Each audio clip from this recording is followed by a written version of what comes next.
Dear students, welcome to BK Sharma classes. हम लोग 10th class के मैथ्स में चल रहे थे थेल्स प्रमेय।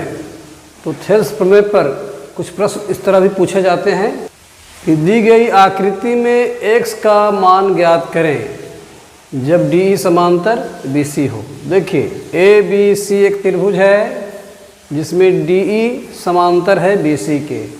AD दिया हुआ है 1.5 सेंटीमीटर, DB दिया हुआ है 3 सेंटीमीटर, AE दिया हुआ है 2 सेंटीमीटर, EC बराबर x है। इसी का मान हमको ज्ञात करना है। तो हम लोग थेल्स प्रमेय में पढ़ चुके हैं स्टूडेंट्स कि त्रिभुज ABC में चूंकि DE समांतर है क्या BC, DE समांतर है BC, इसलिए थेल्स प्रमेय से हम लोग क्या लिख सकते हैं? थेल्स प्रमेय से क्या लिख सकते हैं कि AD बटे DB बराबर AE बटे EC, AE बटे EC। बहुत ही आसान है स्टूडेंट्स। अब देखिए AD का मान आपके प्रश्न में क्या दिया हुआ है? 1.5।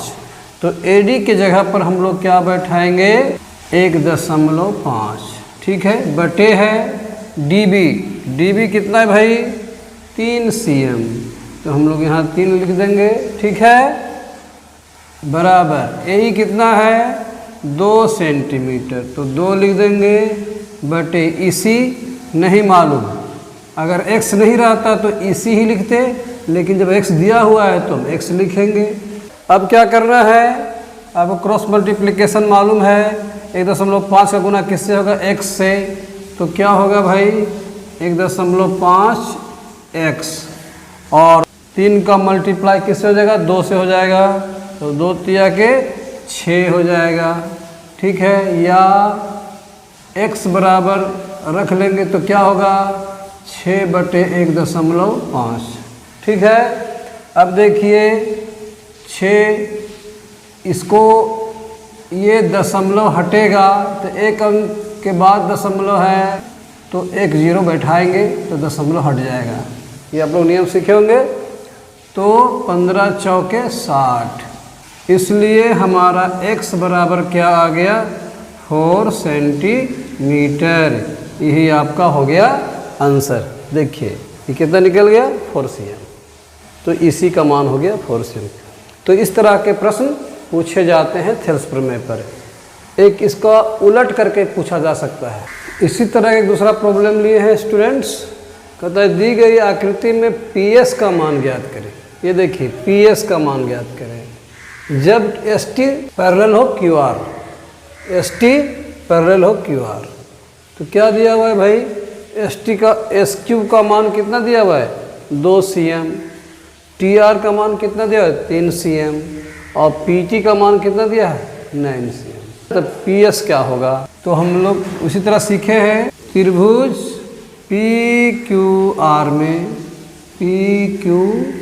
में चूंकि ST समांतर किसका है? QR का, इसलिए थेल्स प्रमेय से हम क्या लिख सकते हैं? क्या सीखे थेल्स प्रमेय में कि अगर ST समांतर हो QR का तो PS बटे SQ बराबर होगा PT बटे TR का, PT बटे TR का हो जाएगा, है कि नहीं? PS तो मालूम नहीं है तो PS का PS ही लिखेंगे। SQ कितना है? 2 cm, तो 2 लिख देंगे। PT कितना है? 9 है, तो 9 लिख देंगे। TR कितना है?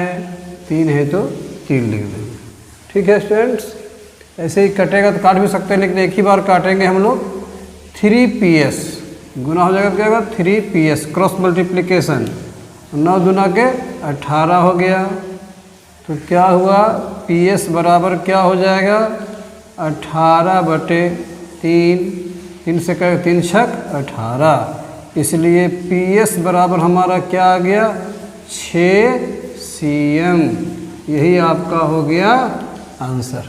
ठीक है स्टूडेंट्स, इसका आप लोग अभ्यास करें। आपके बुक में इस तरह का और भी प्रॉब्लम होंगे, उसको आप हल करने का प्रयास करें। ठीक है।